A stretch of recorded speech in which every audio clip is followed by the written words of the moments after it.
Hey everybody, and welcome back to our Let's Play of 80 Days, which is actually now 85 days.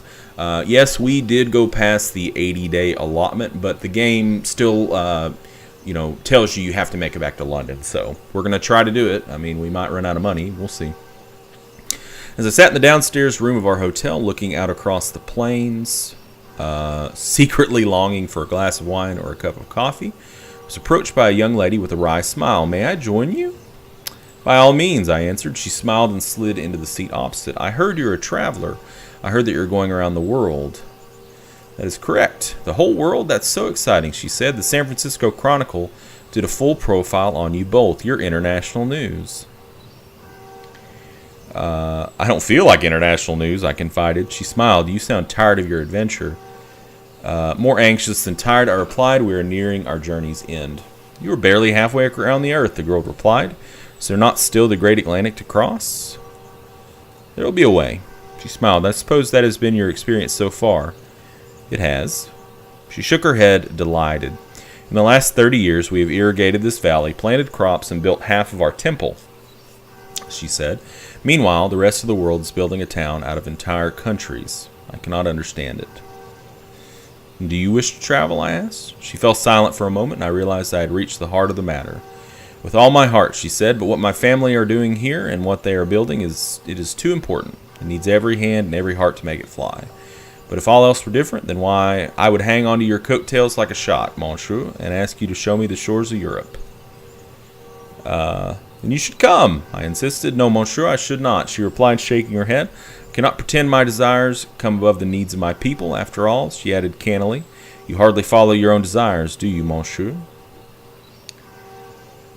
"I'm loyal to my master, as in a sense am I," she replied. The evening was wearing on. The young lady rose and bid me farewell and bon voyage. I watched her go, feeling suddenly curiously old. In 100 years, I wondered, what would curious historians make of our adventures? Very little, I supposed. Maybe if we'd have made it in 80 days. So we have to leave by 11. I don't think we really have time to explore. So we better just depart. "Gentlemen, traveler said will be of some assistance." On the one hand, there was a railroad running from Salt Lake City through the thick forests between us and the tiny interchange town of Albuquerque. On the other hand, there were no actual trains, so we boarded the only transport we could take along the rails, a wheeled carriage pulled by donkeys. To say it was slow was an understatement, whereas an engine is described as being 6 or 7 horsepower. For donkeys, one must multiply the other way.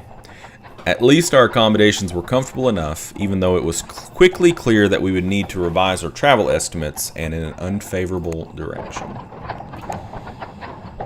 "Greetings, Monsieur Millouet. Enjoying the ride Passepartout? What can you tell me about Albuquerque?" "It's a lawless place. There are shootings weekly." Okay, let's change the subject to Dallas.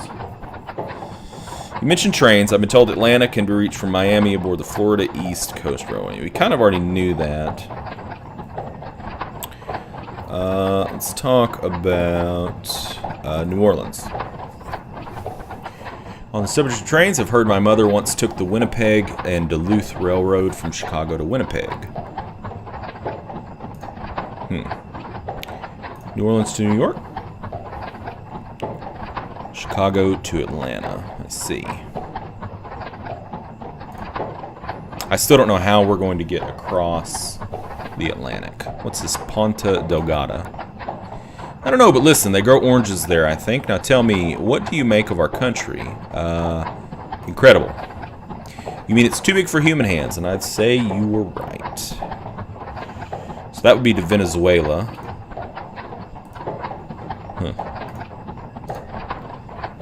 Unlikely. Okay. New York to... no. Dominoes. Let's use the dominoes. What can you tell me about New York? Ah, I clicked the wrong thing. I wouldn't be surprised if you can obtain trombones in New Orleans that will sell for a fortune in New York. Interesting. New Orleans to Havana? Yes, one can fly aboard the Western Cope from New Orleans to Havana. Well, that's something. That's something. What about Nassau? All I know is this. Nassau overlooks the ocean. It is a perfect place. So we discovered some new routes. Good. Well, that's not helpful for now. That might be helpful. Maybe.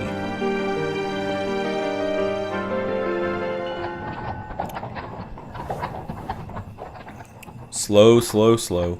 We rolled onwards through deep stone canyons, the newly laid track following the winding path of an all but dried up river. A few scrappy plants poked from the rock. I saw a lizard basking in the sun. Overhead, some large bird circled on outstretched wings. If one was to die in a place like this, one's body would become bleached bones before it was found. It is a godless place. Night fell, bringing cooler air and the crisp beauty of the stars, framed as though through a window by the tall canyon walls. Our driver, a Mormon called Jake Milloway, boiled beans in a can over a fire of crackling twigs. I asked him his thoughts about Salt Lake City, and he shrugged. I like it there. It's not for everyone, but for now, people leave us alone.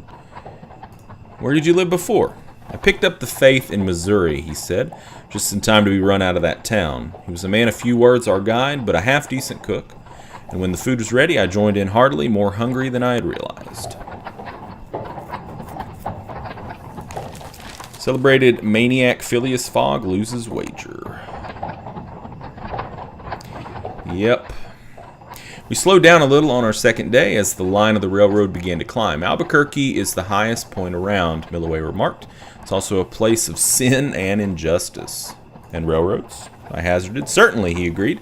You can travel all the way to New Orleans if you can afford the ticket. Cart rattled along, the donkeys sweating and working in the heat. Indeed, Albuquerque is about a mile high. It's about as high up as Denver is. With little fanfare, the hardy beasts leading our caravan pulled us up a final gentle slope and into the interchange station in Albuquerque, where we were met by the station master, who shook our hands. You're the first stock through from Salt Lake, he declared, and you're most welcome. I thanked him, though I doubted their hospitality could amount to much. One day, the master continued, Albuquerque will be a hub, an enormous city. People will come from all around the world to visit us. Look forward to that day, I replied politely, and then we hurried away, stumbling a little from stiffness to find a place to stay. No departures today, we should explore a little. Let's look at the market first. Accordions, good in Houston, Dallas, and Atlanta. Hairbrush, false passport. Perfumed oils. I don't think we have anything worth selling here. Alright, we'll explore. Albuquerque was a curious mixture, a town of electric streetcars and railroads, but also a town of gunslingers, saloons, and honky-tonk variety shows. As such, Monsieur Fogg and I were somewhat out of place. Faces appeared at windows as we passed by. The chink of spurs on veranda floors met us at every corner.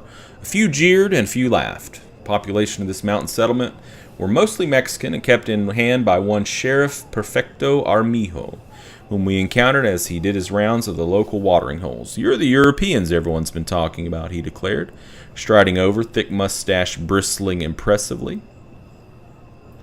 This is Monsieur Phileas Fogg, I declared, introducing my master with a flourish. He tipped his hat at my master, an English gentleman no less. There's some who dislike the English, but myself, I figure your money's as good as any others. Keep yourself clean in my town, now.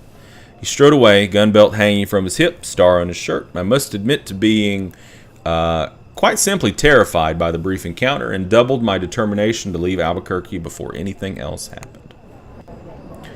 Alright, well, let's do a little planning here. So we're wanting to go to Dallas, which is going to arrive Saturday. Departs in 2 days, but we can negotiate it. Negotiate. Gentleman Traveler set should yield results. We can go tomorrow, no charge, for 100 more. Can we get to the market still? Wait. How much can we take? 4 suitcases.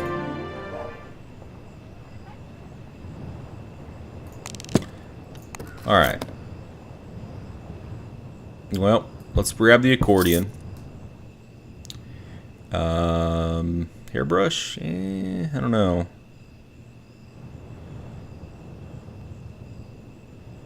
It's pretty cheap. Let's grab it.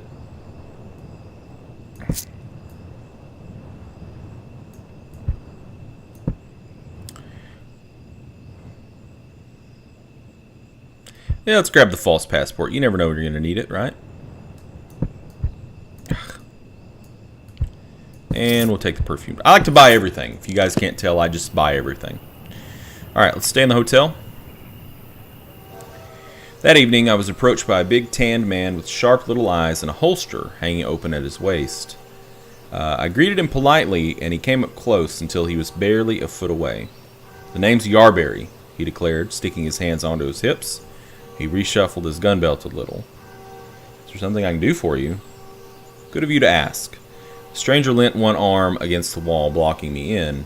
"Now don't be in a hurry, or you'll miss the best things in life," he opined in a drawl. "Yes, monsieur," I replied, somewhat impatient with his posturing. The stranger reached up to scratch his nose with his free hand. "There's a little thing I'm wanting, and I think you could help me get it. It's a simple matter." "I will engage in no lawlessness," I informed him sharply. "I cannot." "Oh, it's quite the opposite," he grinned. "It's a simple thing." Turning his head briefly, he nodded towards the saloon across the way. "In there are 3 Mexicans playing a card game. They're drunk and angry and broke. All I want you to do is walk in there and get them to rob you." "But monsieur, I do not wish to be robbed." "You get in there," the man growled, leaning close enough for me to smell the whiskey on his breath, "or I'll rob you myself."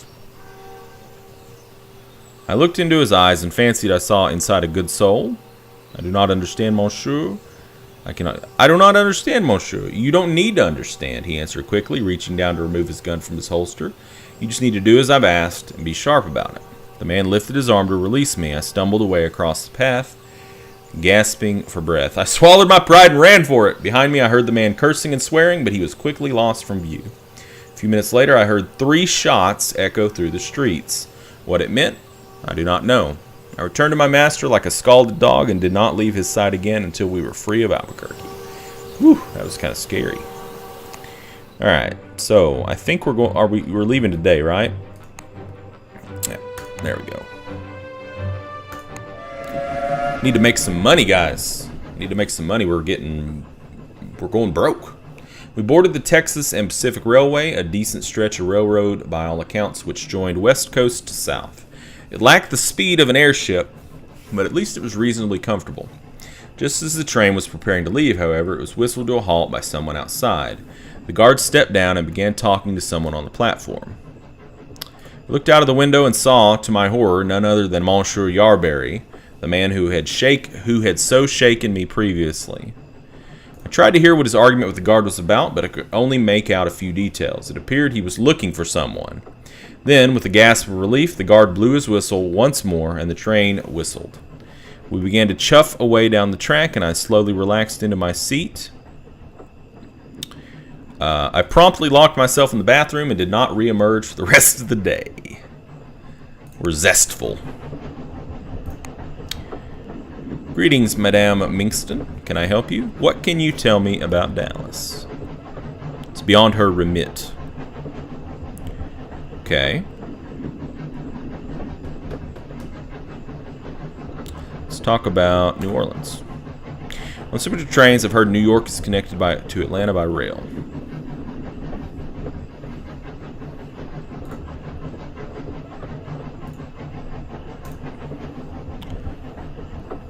You mentioned airships. I've been told you can get to London from New York aboard the Henrietta, but the fare is over £5,000. Well, we certainly don't have that kind of money.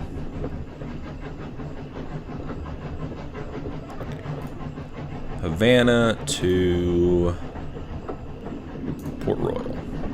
I believe so. My childhood sweetheart had a wonderful time aboard the Hispaniola from Havana to Port Royal. I don't even know where Port Royal is.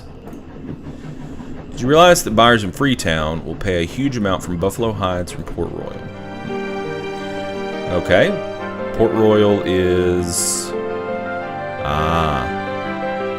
is that Dominican Republic? So you can go to London from New York. It just costs a lot of money.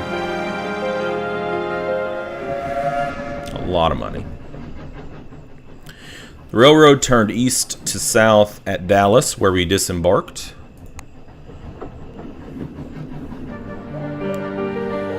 Several of our positions could earn us well here. The accordion. We need to sell some things. Oh, so if it's yellow, I think it means that it sells for a good amount. Alright, well that helped out some. What do we got here? Railway whistle, elastic wallet, and leather braces. Well, they're valuable in New Orleans. We're going to New Orleans, so... Seems like you've made an excellent trade. Well, you know, sometimes I do okay. Alright, so, I think we're going to go to New Orleans. Departs tomorrow at 9 a.m. How long is it going to take us to get to New York? Thursday, Wednesday. So it looks like going up through here. Alright, well, you know, stay in the hotel. I saw a strange sight on the streets of Dallas. A group of white ghosts drifting around the corner of a building, one carrying a torch of flame. Those weren't ghosts, bro. I watched them until they were out of sight and felt a chill that gripped the base of my spine and would not let go. This city has a curse on it, and I wanted nothing but to leave as soon as we could.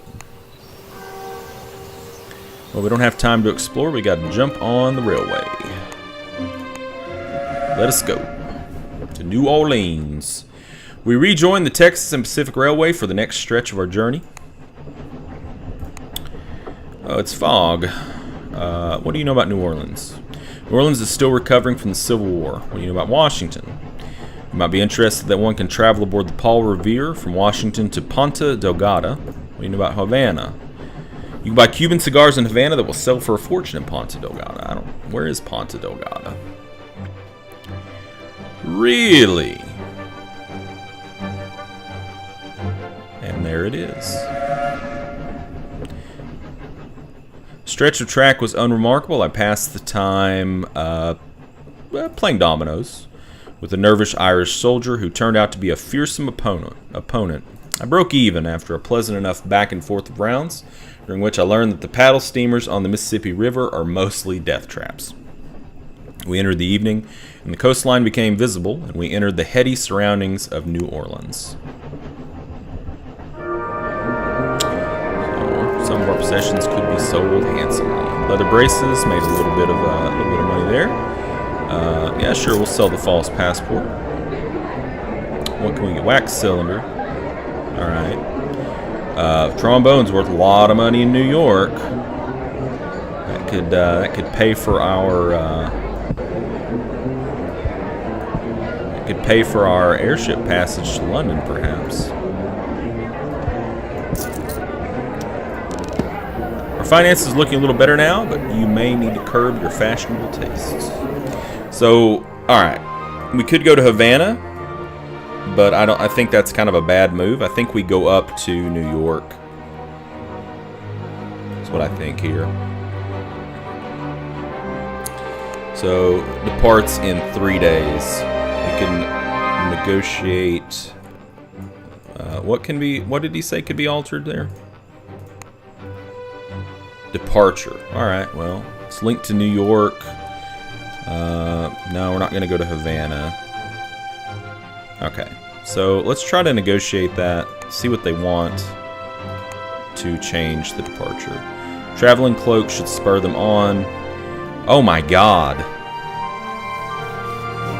So is it worth, because we've already lost the bet, I don't think it's worth either of these. I don't think it's worth either of those. I think we just wait and just explore New Orleans. I met Death in a smoke-wreathed, red-lit bar in New Orleans as the jazz band struck up another tune. He offered to buy me a bourbon. Holy Mother of Heaven, I blasphemed succinctly as some of the other patrons snickered. Death pulled off his mask to reveal handsome cafe au lait features and dark green eyes, and then extend a skeletal hand to me. A fine costume, I remarked. Merci, mon cher. I am Death at our neighborhood Mardi Gras, and I am practicing my role. He took my proffered hand and brought the back of it to his lips for a gallant kiss. He flicked me a rather unmistakable look under his dark lashes. To be so clearly desired by Death was unnerving. I found my feet shaking and stepped back. He tilted his face to the side. Do you find my color displeasing? He asked with a lazy smile. My master will be missing me. You have a master, he replied with an amused curl to his lips. So you are a slave then? A valet. You, mon cher, know little of slavery. Death replied tersely, resuming his mask. The chill of his cold fingers on my face sent a thrill of fear through me. Abandoning dignity, I ran from the bar, nerves rattling like knuckle bones in a cup. Well, we know we're not going to be leaving today, so let's explore. New routes discovered. What did we find out? So, New Orleans to Port-au-Prince, Haiti. I browsed around, my ears open, investigating the various ways in which we might continue. Same stuff at the market, I'm sure. Yeah. The bank's not open till tomorrow. Past the night. We took a room and settled in, and I think let's try to make some money. All right. Well, the bank opens at 11. The market opens at 7.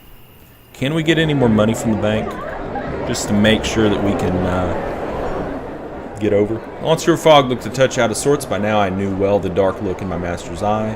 To the bank, he declared. The manager of the financial institution, a small, sweaty man who met us with cool interest. You want to withdraw funds? We were told it may take a short time. We can get £700 tomorrow. Yeah, we'll do that. We'll have to telegraph England, sir. The money will be ready tomorrow. So our plan is to go to Atlanta. Yeah, I think we can still catch it. I hope. If not, then, well, you know, I guess we'll just have to leave the money behind. I think the bank opens at 7.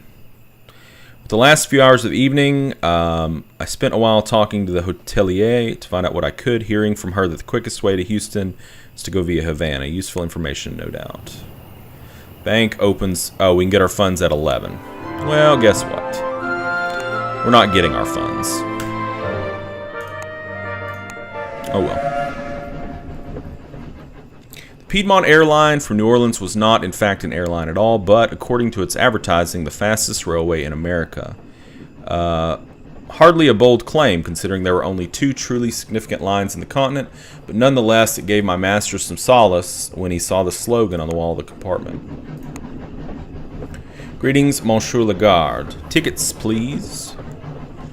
What can you tell me about Atlanta? I cannot possibly tell you anything about that. Okay. Washington.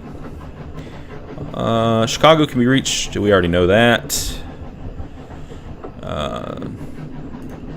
What about New York? Fare is worth saving up for.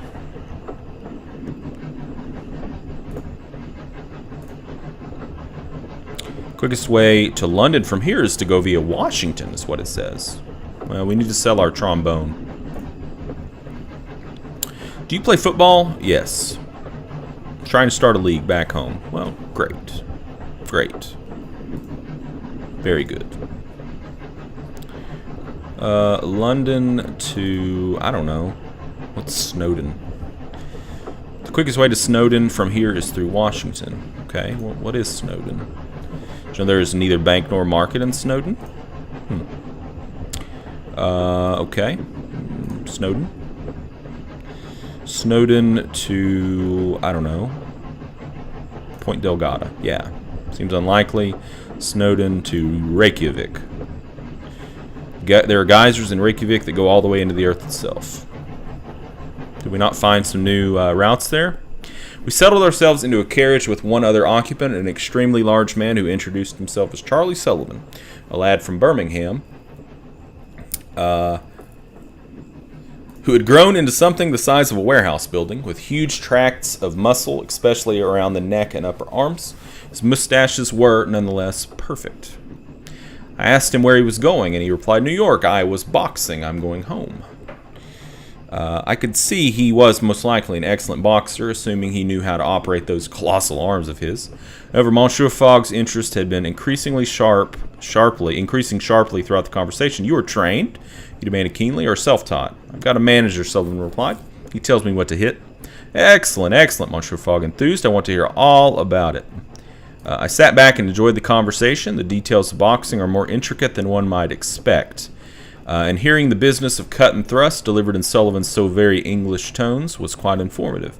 We disembarked a little later at Atlanta, and I sighed with relief, as though sharing a compartment with Monsieur Sullivan had resulted in less air to breathe for the last few hours. Alright, so now we're in Atlanta. So I think our next move is to go to Washington. Departs in 2 days.